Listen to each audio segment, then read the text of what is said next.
तो इसमें कोई दो राय नहीं है कि जिस तरीके से लगातार समय आगे बढ़ रहा है, जैसे जैसे ये समय नजदीक आ रहा है कि बजट का जो सेशन है, जो बजट का के सदन में रखने की एक पूरी प्रक्रिया है, उसको जिस तरीके से निर्मला सीतारमण आज 9वीं बार औपचारिक रूप से पूरा करेंगी, वो देश को एक कदम और आगे बढ़ाने के लिए किस तरीके से महत्वपूर्ण होगा, उसमें क्या क्या आम लोगों के लिए सहूलियत होगी, क्या लोगों को टैक्स में रियायत मिलेगी, किस तरीके से हमारे उद्योगों को रियायत मिलेगी, जो नए उद्योग लगा करके बैठे हैं, सरकार उनके तनाव और दबाव को किस तरीके से अपने बजट के जरिए कम करने की कोशिश करेगी।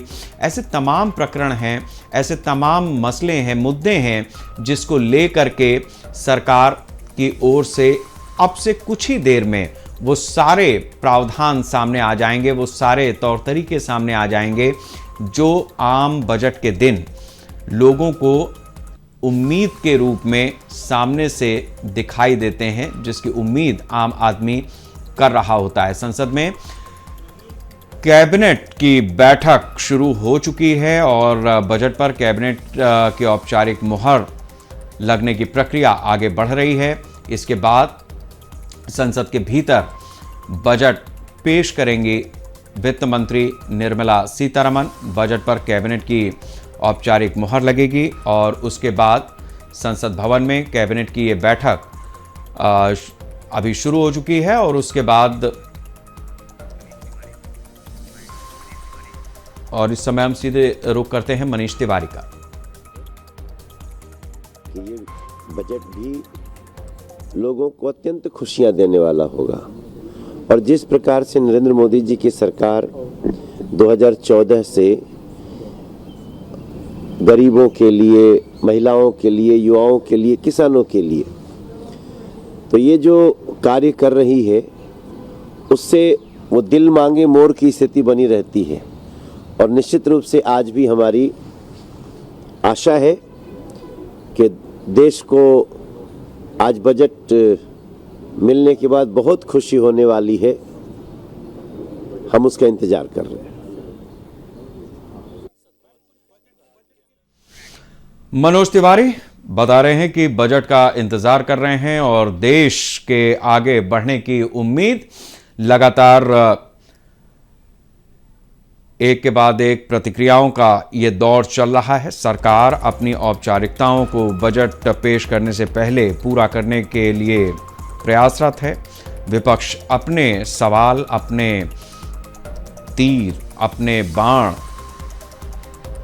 अपने हथियारों पर धार लगा कर आया है कि आज जब बजट आएगा तो उसमें किस तरीके से, किसके हिस्से में क्या चीज़ जाती है, उस बजट में कहां कहां असंतुष्टि ढूंढी जा सकती है, किस तरीके से इस बजट पर सरकार को घेरा जा सकता है। ऐसी तमाम तैयारियां विपक्ष की तरफ से, दूसरी तरफ सरकार है जो देश के हर तबके को, हर वर्ग को लगातार आगे बढ़ाने के लिए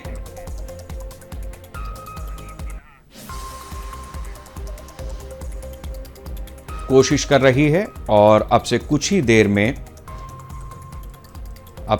देर में केंद्रीय बजट 2026-27 का पेश हो जाएगा। हमारे साथ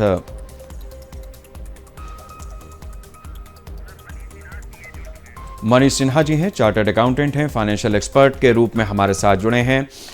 मनीष जी, बहुत स्वागत है आपका हमारे साथ इस चर्चा में। क्या एक्सपेक्टेशन है आज के बजट को लेकर आपकी? विश्वास है कि माननीय प्रधानमंत्री श्री नरेंद्र मोदी जी के नेतृत्व किया तो सबसे इम्पोर्टेंट चीज है कि इसमें जो आम जनता का जो उम्मीद है, इससे पहले मैं 2-3 बात बताना चाहता हूं कि ये जो बजट है पहली बार संडे को आ रहा है और जो दूसरा सबसे इंपॉर्टेंट चीज है कि निर्मला सीतारमण जी 9वीं बार लगातार बजट पेश कर रही है। तो इससे कारण देश की जितनी भी जनता है, हम हैं, आप हैं, हर किसी का जो उम्मीद का इच्छा है बहुत ज्यादा बढ़ने वाला है। तो उम्मीद है कि हमें टैक्स में बहुत सारे राहत मिलने वाले हैं। जहां पर स्लैब पिछले बार 12 लाख का था, इसको 15 से 20 लाख बढ़ाने का उम्मीद है और जो हमारा स्टैंडर्ड डिडक्शन 75,000 का था उसे भी इंक्रीज करके 1 लाख करना है। इसके अलावा और भी बहुत सारे डिडक्शंस है जो ओल्ड टैक्स रिसीव में मिलते थे, उसे न्यू टैक्स रिजीम में हटा दिया गया था। तो उम्मीद करते हैं कि कुछ टैक्स डिडक्शन जैसे एटीसी का हो, मेडिकल का हो, सीनियर सिटीजन का इंटरेस्ट का हो, तो इस तरीके से मिला के जो भारत की जनता है, जो टैक्स पेयर है, उनको काफी राहत देने की संभावना है। बाकी अब 11 बजे जब पिटारा खुलेगा तभी कुछ उस पर टिप्पणी किया जा सकता है, लेकिन उम्मीद हम देशवासियों का और टैक्स पेयर का है कि हमें टैक्स में, इनकम टैक्स में काफी राहत मिल सकती है। मनीष जी, जिस रिबेट की आपने बात की है, 2009-10 में जब प्रणब मुखर्जी इस देश के वित्त मंत्री हुआ करते थे, तब अपना बजट पेश करते हुए उन्होंने कहा था कि एक्चुअली जो आम आदमी को रियायत होनी चाहिए, जो टैक्स उसकी इनकम में एग्जम्पशन होना चाहिए, वो हमें 10 लाख 12 लाख यहां तक लेकर के जाने की जरूरत है। लेकिन वो होते होते ही 12-15 साल लग गए और जो पिछला बजट हमारा आया उसमें हमने देखा कि निर्मला सीतारमण ये कहती हैं, पिछले बजट में कहती हैं कि अगले बजट में यह प्रावधान होगा कि 12-12.5 लाख रुपए की रिबेट मतलब एग्जम्प्ट हो जाएगा। वो उतनी इनकम आप कमाइए, 1-1.25 लाख रुपया महीना आप कमाइए, उस पर सरकार टैक्स नहीं लेगी। ये एक मोटा मोटी 12-15 साल के बाद हमें सुनने को मिलता है। देखना अभी होगा कि उसको कर रही है या नहीं कर रही है।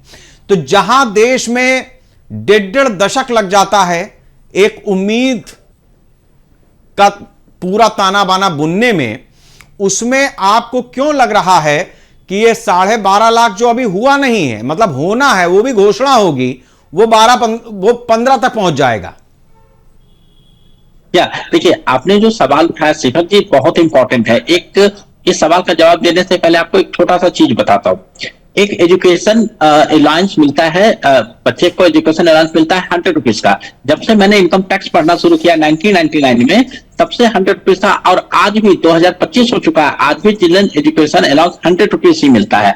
तो जो आपका सवाल है कि 2009-10 में प्रणब दा ने बोला था, प्रणब मुखर्जी जी ने बोला था कि इनकम टैक्स का रिबेट 10 से 12 लाख होना चाहिए, उसे बढ़ते बढ़ते आज 2025 हो चुका है। ठीक है, तो ये इनकम टैक्स में और इंडियन लॉ में कहीं ना कहीं कुछ ना कुछ खामी है जिसे हमें दूर करना चाहिए, पहला पॉइंट। दूसरा, जो आपने एक और चीज बोला कि ये जो 12 लाख या सैलरी क्लास के लिए 12,75,000 का डिडक्शन मिला हुआ है, टोटल की टैक्स नहीं लगेगा, वो इस साल का जो अभी रिटर्न फाइल होगा 31 मार्च 26 में, इसमें लागू होगा। और बजट हमेशा एक साल आगे का होता, तो इसमें लोग यही उम्मीद कर रहे हैं कि जिस तरीके से पिछले साल 7 लाख का था, 7 लाख से उसको बढ़ा के 12 लाख का किया गया है, तो डेफिनेटली इस बार इसे 15 लाख के आसपास किया जाएगा। रीजन इसके पीछे 2 है, क्योंकि जिस तरीके से पिछले 6 महीने में जीएसटी का रिफॉर्म किया गया, जीएसटी का रेट रिड्यूस किया गया, जहां पर हमने देखा गाड़ी का हो, एफएमसीजी गुड्स का हो, और भी बहुत सारी सुविधाएं हैं जिसका जीएसटी या तो 12 से 5% किया गया या 28 से 18% किया गया। तो बहुत सारी ऐसी चीजें हैं जहां पर गवर्नमेंट रिफॉर्म कर रही है। तो उम्मीद करते हैं कि इनकम टैक्स डिपार्टमेंट या जो बजट में इनकम टैक्स के लिए जो 12 लाख का स्लैब है, जो अगेन अगले साल से एप्लीकेबल होगा, इसको 15 लाख या 20 लाख करेगी। इसके बाद एक और जो महत्वपूर्ण चीज है कि किसी भी इंडिविजुअल का 50 लाख के ऊपर सरचार्ज लगता है 15% का, और ये पिछले 5-6 सालों से चल रहा है। तो क्या पिछले 5-6 सालों में इन्फ्लेशन नहीं बढ़ा है? अगर हाँ, और इन्फ्लेशन नहीं बढ़ा, ये हो ही नहीं सकता। तो इस जो लिमिट है 50 लाख का, इसको भी इंक्रीज करके 75 लाख होना चाहिए। तो अगर गवर्नमेंट पब्लिक के अनुसार सोच रही है और उसके साथ साथ इन्फ्लेशन, सोसाइटी का हर चीज का ध्यान रख रही है, तो उसको कहीं ना कहीं आपको हर चीज इंक्रीज करना पड़ेगा। जो 12 लाख का लिमिट है उसे भी इंक्रीज करना चाहिए, स्टैंडर्ड डिडक्शन है उसे भी इंक्रीज करना है, और उसके साथ जो सबसे इंपॉर्टेंट चीज है कि जो ओल्ड टैक्स रिसीव में सारे डिडक्शन हटा दिए गए थे, उस डिडक्शन को कहीं ना कहीं आपको टैक्स पेयर के लिए ध्यान रखना पड़ेगा। और जो अभी प्रधानमंत्री जी ने बोला कि हमारा ये रिफॉर्म एक्सप्रेसवे है, तो रिफॉर्म एक्सप्रेसवे में हर चीज देखना है। जैसे इंफ्रास्ट्रक्चर में हम देख रहे हैं कि पिछले 5-6 सालों में गवर्नमेंट ऑफ इंडिया ने काफी काम किया है, जीएसटी में पिछले 6 महीने पहले काफी रिफॉर्म्स किया है। तो इस तरीके से हर सेक्टर में काम हो रहा है। तो ये देखना है अभी 11 बजे कि जो प्रधानमंत्री ने बोला है वो रिफॉर्म स्ट्रक्चर कितना प्रारूप देता है। बिल्कुल, हमारे साथ में रूपक अग्रवाल जी भी जुड़ गए हैं, चार्टर्ड अकाउंटेंट हैं। रूपक जी, बहुत स्वागत है आपका हमारे साथ इस बजट की विशेष चर्चा में। क्या एक्सपेक्टेशन है, क्या लग रहा है, क्योंकि दही चीनी तो खा लिया है वित्त मंत्री ने, कैबिनेट की मुहर भी लगने वाली है और उसके बाद अब मेरे ख्याल से बस कुछ देर की बात है, देश का बजट देश के सामने होगा। लेकिन कुछ तैयारी तो आपने भी की है। धन्यवाद शेखर जी, आपका और आपके न्यूज चैनल आज की खबर का जो इतना खूबसूरत कार्यक्रम का आयोजन कर रहे हैं। देखिए, बजट से उम्मीदें तो हर साल रहती हैं और बजट में सरकार कोशिश भी पूरी करती है कि सारे से सारी क्षेत्रों को वो कवर करे। और उम्मीद इस बार हालांकि टैक्सेशन के रिफॉर्म पे बहुत ज्यादा नहीं है। हमारा अपने इकोनॉमिक सर्वे आया था जिसको आपने ऑलरेडी देखा ही होगा, तो मोर और लेस अपना एक बोलेंगे मिला जुला सा रहेगा। गवर्नमेंट थोड़ा सा पिछले साल जो कुछ घटनाएं घटी हैं उसके हिसाब से डिफेंस पे अपना कुछ खर्चा बढ़ा सकती है, लोकेशन बढ़ा सकती है और कोशिश करेगी कि हमारा जो इन्फ्लेशन और डेफिसिट है इसको अपना ना बहुत ज्यादा बढ़ने दे ना बहुत ज्यादा घटने दे, क्योंकि इस समय वर्तमान में सरकार के ऊपर सबसे ज्यादा जो दबाव है वो है अपना कि कैपिटल एक्सपेंडिचर को बढ़ाने का। तो जब तक कैपिटल एक्सपेंडिचर नहीं बढ़ेगा ग्रोथ हमारे दिखाई नहीं पड़ेगी। और जो एक बड़ी समस्या इस समय चल रही है हमारी करेंसी का डिवैल्यूएशन, जिस हिसाब से रुपए की कीमत घट रही है, तो जाहिर सी बात है सरकार उसको भी मद्देनजर रखते हुए कुछ ना कुछ घोषणा ऐसी करनी चाहेगी कि हमारे करेंसी को थोड़ी सी स्थायित्वता प्रदान मिले। और जहां तक हम लोगों की उम्मीद है कि सरकार इस बार मिडिल क्लास को, चूंकि पिछले साल एक बहुत अच्छा उन्होंने एक तोहफा दिया है, तो शायद इस बार उच्च आय वर्ग को लेकर के या फिर जैसे हर बार उम्मीद करी जाती है कि अगर कैपिटल गेन को लेकर के या एसटीटी के नजरिए से अगर कुछ रिलीफ देनी चाहिए उनको इस बार। बिल्कुल, ये जिस तरीके से जीएसटी में रिफॉर्म किया सरकार ने, उसको करेक्ट करा, उसके बाद सरकार को हमेशा ये उम्मीद रहती है कि हर क्वार्टर में उसका जो संकलन है टैक्स का वो बढ़ते हुए क्रम में नजर आएगा। कुछ समय तक हम देखते हैं कि ये चीजें होती भी हैं, लेकिन मुझे कहने में कोई गुरेज नहीं है रूपक जी कि कई बार ऐसे मतलब सरकार नियम बनाती है और उस नियम को काटने वाले भी मौजूद हैं, वो भी अपनी तरीके के एक्सपर्ट होते हैं। तो क्या आपको लगता है कि सरकार को शायद ऐसे लोगों पर लगाम लगाने के लिए भी बजट में अलग से प्रावधान निकालना पड़ेगा? क्योंकि सरकार की सारी योजनाओं को अगर पलीता लगाने वाला भी कोई है तो वो एक्सपर्ट हैं जो दरअसल सरकार की योजनाओं को बिल्कुल धराशायी कर देते हैं और फिर उसका असर एक ऐसे व्यक्ति पर जाकर के पड़ता है जिसका कोई लेना देना नहीं होता है, आम आदमी जिसे कहते हैं। शेखर जी, देखिए, आपकी बात को अगर पूरी तरह से सुना जाए तो ये सत्य है, मगर ये पूरी तरीके से सत्य नहीं है। जैसे आज ही जनवरी महीने का कलेक्शन आया है जीएसटी का, 1.92 लाख करोड़ का कलेक्शन आया है, जो कि वास्तव में एक बहुत अच्छा कलेक्शन हुआ है और काफी अच्छी ग्रोथ दिखी है। जो सरकार ने जीएसटी में कटौती करी थी, उन्होंने कई चीजों को ध्यान में रख करके किया था और कई ऐसे क्षेत्रों को उन्होंने कवर करने की बात करी थी जहां पे वास्तव में अपने कंज्यूमर एंड यूजर को जीएसटी का फायदा नहीं मिल रहा था। चाहे होटल इंडस्ट्री में उन्होंने आईटीसी का डिसअलाउंस करना हुआ या कई जगह जिन्होंने 5% लेकर के आए या 28 को उठा के 18 पर लेकर के आए, तो वहां पर उन्होंने जाहिर सी बात है एंड यूजर को ही ध्यान में रख कर किया है। जहां तक बात है कि ये प्रॉपर तरीके से इंप्लीमेंट नहीं हो पाता, तो उसकी एक सबसे बड़ी वजह ये है कि अभी हम एक ट्रांसफॉर्मेशन के फेस में चल रहे हैं। हम कोई भी ये जीएसटी कानून आए हुए 2017 में आया था, मगर अभी भी देखा जाए तो जिस हिसाब से सेल्स टैक्स और वैट के रिजीम से हम बाहर निकले तो हमने एक बहुत ज्यादा और एक बड़ा टाइम नहीं देखा। जो अधिकारी थे वो भी अभी पूरी तरीके से उस माहौल से नहीं निकल पाए हैं, ना हमारा करदाता उस माहौल से निकल पाया है। वो अभी भी चीजों को पुराने ढर्रे पे लेकर के चल रहा है। जिस तरह से जीएसटी वेबसाइट अपना काम कर रही है, ऑटोमेटेड सरकार ने करने की कोशिश करी, एआई के माध्यम से टैक्स के जो ऑफेंडर हैं या जो टैक्स के गलत चीजों में लिप्त हैं उनको पकड़ने की कोशिश करी जा रही है। तो इसका आप आने वाले 2 या 3 साल मैक्सिमम की मैं बात कर रहा हूं, आप खुद देखेंगे इतनी चीजें स्मूथ और स्ट्रीमलाइन हो जाएंगी। सरकार ने पिछले 4-5 सालों में बहुत अच्छी चीजें करी हैं कि आईटीसी की चोरी रोकने के लिए उन्होंने कई सारे कड़े कदम उठाए हैं। उन्होंने रिटर्न के अंदर कुछ पॉइंट पे अनिवार्यता ऐसी ला दी है जिसकी वजह से आज की तारीख में आईटीसी की चोरी करना बिल्कुल भी आसान नहीं रह गया है। जो कर रहे हैं वो आप जीरो कभी भी नहीं कर पाएंगे, वो थोड़े बहुत रहेंगे ही रहेंगे। बस सरकार का ये है कि वो बड़े स्तर पे ना हो, वो थोड़ी बहुत अगर कहीं कुछ हो रही है तो आप उसको रेवेन्यू लॉस सरकार मान के इग्नोर करेगी, वो मासेस को देखेगी कि आम जनता को डायरेक्ट बेनिफिट उसका मिलना चाहिए। जो कटौती करी है उसका सीधा बेनिफिट लोगों को दिखा है। ये आप चाहे गाड़ियों की कीमत में देखें, 2 व्हीलर 4 व्हीलर की कीमतों में कटौती देखें, या आप जा करके होटल्स के रेट है, खाने पीने के आइटम में, आप उनके अंदर कटौती के रूप में इस चीज को देख सकते हैं। हमारा इन्फ्लेशन इस ऐसे नहीं इस लेवल पे मेंटेन चला आ रहा है, जो वास्तव में काबिले तारीफ कदम है। बिल्कुल। और थोड़ा बहुत पोर्टल वगैरह का है वो ठीक हो जाएगा, वो सिस्टम का है, वो कोई बहुत विशेष दिक्कत नहीं है वो। ठीक है। अब एक महत्वपूर्ण चीज है जिसको हमारे दर्शकों को भी समझना होगा। जब हमारे यहाँ डीमोनेटाइजेशन की प्रक्रिया हुई, हमारे देश के जो बड़े नोट थे वो लगातार वापस गए, बदले गए, और एक तरीके से वो पूरा किस्सा वहीं पे ख़त्म हो गया कुछ महीने साल के अंदर। नए नोट आ गए, सरकार के पास हर नोट का आंकड़ा है, बाकी सारी चीज़ें, ये सब धीरे धीरे चीज़ें आगे बढ़ती रहीं। मनीष जी, मैं अब इस विषय पर आपसे ये समझना चाहूँगा कि सरकार ने वो करेंसी ही खत्म कर दी जो हमारे यहां गफलत पैदा कर रही थी। नए नोट आ गए, नए नोट में भी 2000 के वापस चले गए अभी भी। लेकिन हम ये देखते हैं कि कोई हमारे जज साहब होते हैं, उनके यहां 300-400 करोड़ रुपया कमरे में पड़ा होता है, उनको पता ही नहीं लगता है। आग वाग लग जाती है तो उनको जब फायर ब्रिगेड वाले बताते हैं कि जल गए साहब 300-400 करोड़ रुपया, तब उनको पता चलता है। कई ऐसे उद्योगपति हैं, कई और लोग हैं जिनके यहां बिस्तर पर 300-400 करोड़ रुपया मिल जाता है।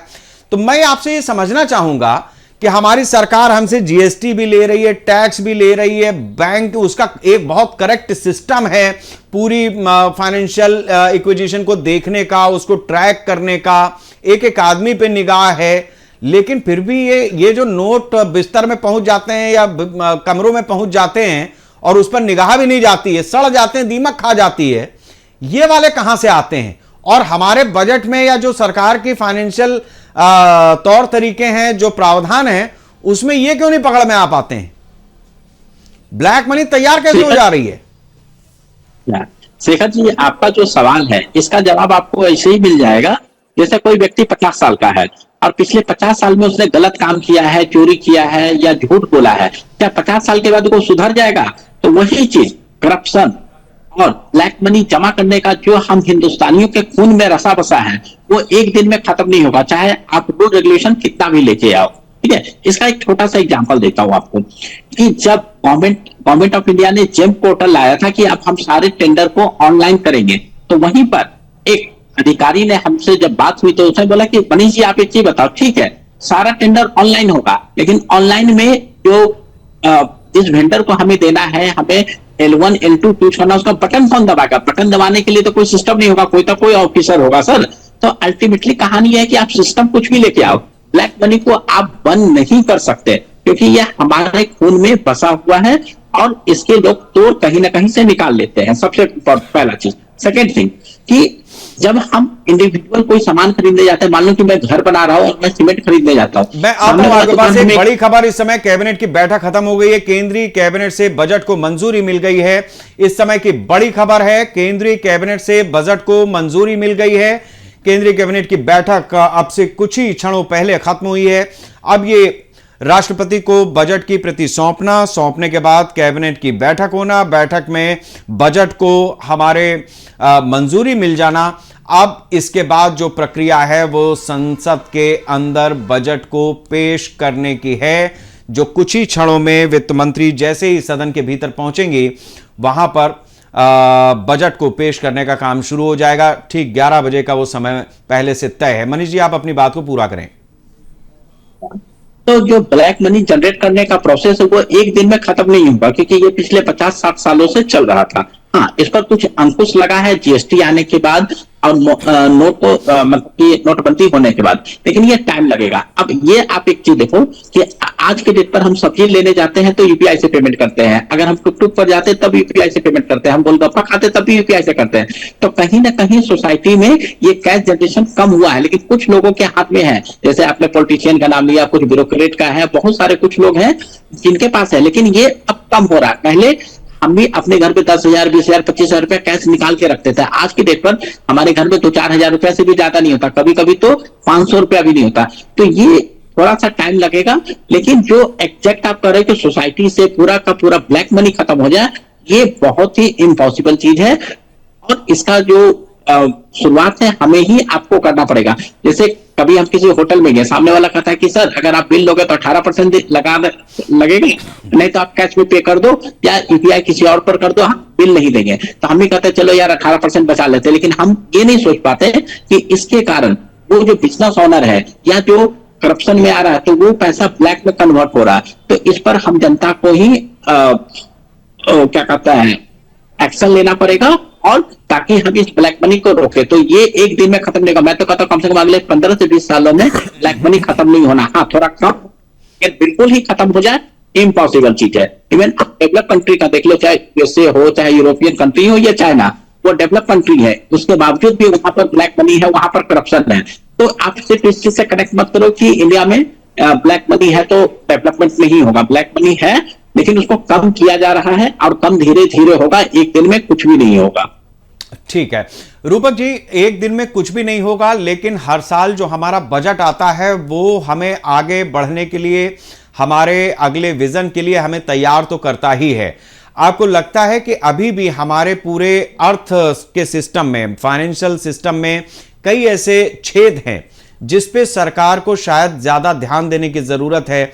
ठीक है कि वो बजट आ जाएगा, हेल्थ सेक्टर को कुछ मिलेगा, कुछ डिफेंस को जाएगा, कुछ इंफ्रा पे जाएगा, कुछ जीएसटी से वापस आएगा, लेकिन जिस तरह से सरकार ने पिछली बार हमने देखा कि पूंजीगत लगभग 75% पैसा रेल, सड़क और डिफेंस पर लगाया है।